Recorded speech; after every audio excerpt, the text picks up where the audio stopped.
Parliament house पे इर्द गिर्द पे गिद्धों के आप देख लें वॉल जो है वो उड़ रहे हैं।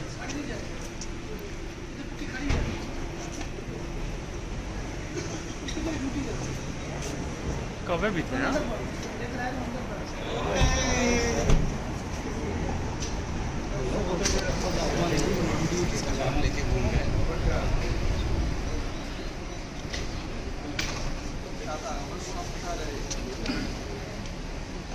यही फ़ोन में सेव करने हमारे वालों से याद नहीं है।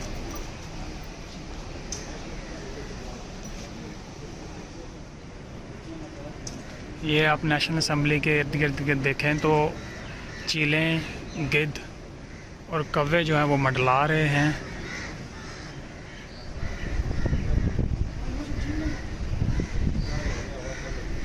चीलें और कौवे मंडला रहे हैं काफ़ी ज़्यादा।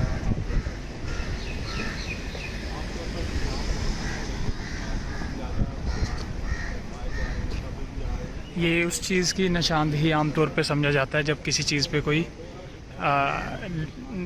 डेड हुई चीज़ जहाँ मौजूद हो वहाँ पे चीलें, कौवे और गिद्धों का ज़्यादा बसेरा होता है।